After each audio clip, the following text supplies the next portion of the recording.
선생님이 엄마였으면 좋겠어요. 1학년 아이가 보건선생님께 한 이야기입니다.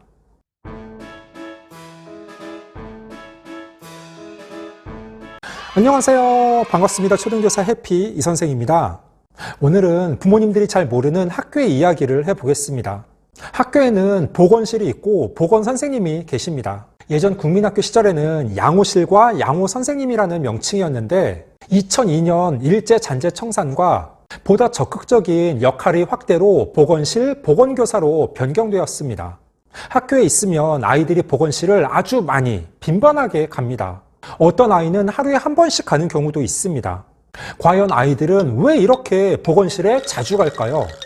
현직 보건선생님 3분과 심층 면담한 결과를 자세하게 이야기해 보겠습니다. 그럼 지금 바로 시작하겠습니다. 출발!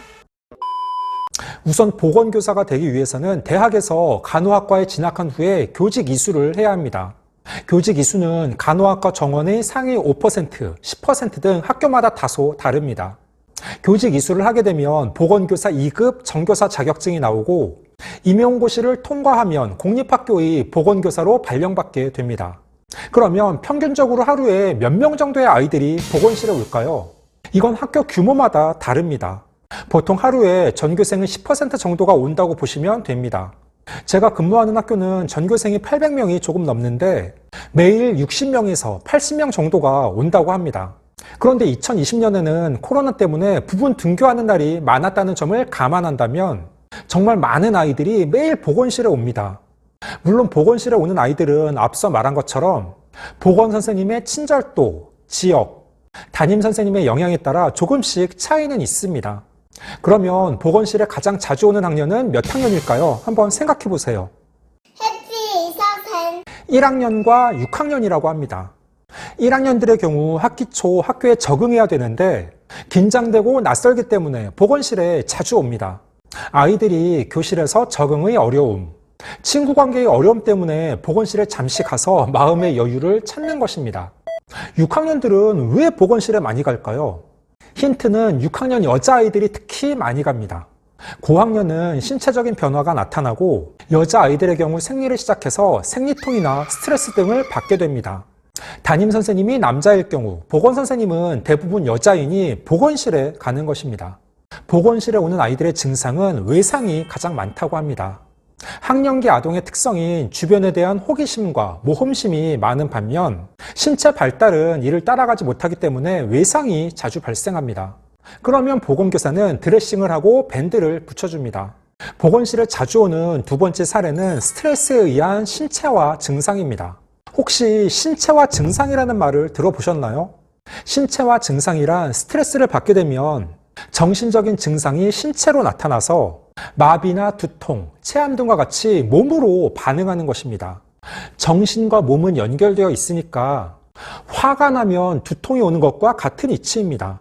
그래서 아이들이 학교 수업 중 배가 아프거나 머리가 아프다면서 보건실에 자주 갑니다. 가정에서 불화가 있거나 스트레스를 받는 상황에서 나타나는 신체화 증상이 많이 발생하는 것입니다. 보건실에는 보건교사와 아이만 있습니다. 침대도 있고 아늑한 환경으로 심리적 안정과 편안함을 제공해 줍니다.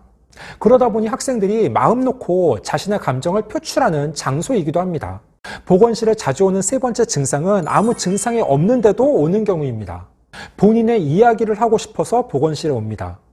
만약 보건선생님이 조금만 친절하다면 아이들은 본인의 이야기를 쉽게 할 수 있습니다. 그래서 보건실이 전교생의 사랑방 역할을 담당하는 경우도 있습니다. 보건일지라고 아이들이 본인의 증상을 기록하는 노트가 있는데 그곳에 보건선생님이 보고 싶어서 라고 적는 아이도 있다고 합니다. 만약 아이가 두통이 심하면 타이레놀을 주고 생리통이 심하면 진통제를 주는 경우도 있습니다. 그런데 보건교사도 아이들을 파악해서 너무 빈번하게 보건실에 자주 오는 아이에게는 플라시보라고 가짜 약, 위약을 주기도 합니다. 플라시보 효과는 플라시보, 가짜 약을 썼을 때 환자가 진짜 약으로 믿어 좋은 반응이 나타나는 것입니다. 아이는 배가 아프거나 머리가 아프다고 보건실에 왔는데 보건선생님이 딱 봤을 때에는 상태가 심각하지 않고 그냥 온 것으로 보입니다. 그러면 플라시보, 가짜 약인 유산균이나 비타민을 주는 경우도 있다고 합니다. 물론 학교에서 긴급 환자가 발생할 경우 119에 연락하거나 부모님이나 담임 선생님께 연락해서 바로 병원으로 후송 조치합니다. 보건교사들은 언제 응급 상황이 발생할지 모르니 항상 긴장감을 가지고 심폐소생술이나 간질 발작 등에도 대비해야 합니다. 구독, 좋아요. 그러면 보건실에 자주 오는 아이들의 공통점은 무엇일까요? 여기서부터 중요합니다. 아무래도 사랑과 관심이 많이 필요한 학생들입니다. 무릎을 다쳤거나 팔이 까진 아이 등 외상으로 오는 아이들의 눈에 보이는 상처는 금방 치료하면 됩니다. 지속적이고 체계적인 안전교육을 통하여 어느 정도 안전사고 발생 가능성을 낮출 수도 있습니다. 하지만 내재된 심리적 문제가 해결되지 않은 아이들은 지속적으로 신체와 증상을 호소하며 보건실에 방문합니다. 담임선생님 입장에서는 수업 중 머리가 아프다는 아이에게 보건실에 가보라는 말밖에 해줄 수 없습니다. 아이가 눈에 보이는 외상이 있을 경우 그 상태를 파악할 수 있는데 배가 아프다, 머리가 아프다 등 눈에 보이지 않는 증상을 호소하면 기껏 보건실에 보내는 것이 전부입니다. 그러면 보건선생님은 아이의 이야기를 들어주고 공감해주는 것입니다. 담임선생님과 학급의 아이들은 1대 다수의 관계지만 보건선생님과 아이는 1대 1의 관계니까 아이는 수시로 보건실에 가며 마음의 위안을 얻습니다. 물론 아이에게 상담이 필요하거나 문제가 있을 경우 보건선생님이 담임교사에게 연락하는 경우도 있습니다.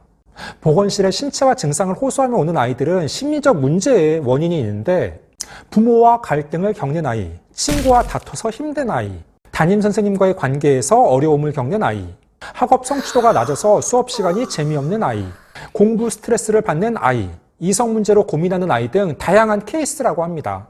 그러니까 결론적으로 아이들 중 학교 보건실에 매일 또는 자주 가는 아이들은 어찌됐든 심리적으로 혹은 신체적으로 위로나 치료가 필요해서 오는 학생들입니다. 그런데 부모님들은 우리 아이가 학교 보건실에 얼마나 자주 가는지 모르시잖아요. 그러니까 아이와 대화를 하고 만약 우리 아이가 학교 보건실에 자주 간다고 하면 담임 선생님과도 상담을 해서 언제 어떤 이유로 학교 보건실에 자주 가는지 꼭 확인해 보시기 바랍니다.